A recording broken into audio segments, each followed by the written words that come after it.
તો આ છે ઝુમકડા, એની આપણે આ રીતે છાલ ઉતારશું।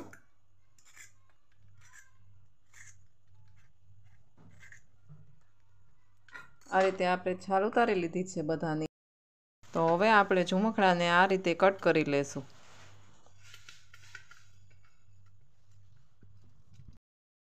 તો હવે આપણું તેલ ગરમ થઈ ગયું છે, તેમાં હવે આપણે રાઈ જીરું એડ કરશું।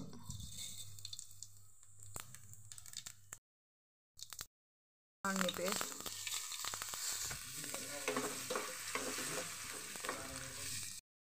ટમેટા એડ કરશું।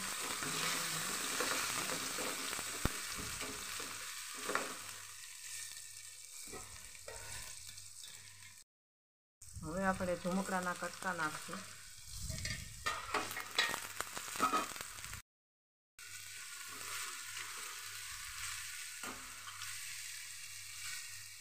થોડી હળદર, થોડું નમક નાખશું।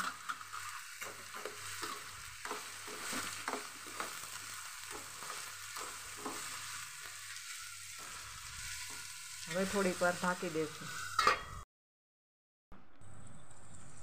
આપણું શાક હવે ચડી ગયું છે,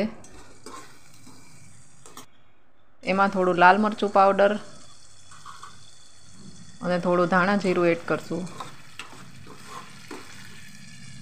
તો આ છે તૈયાર આપણું ઝુમકડાનું શાક।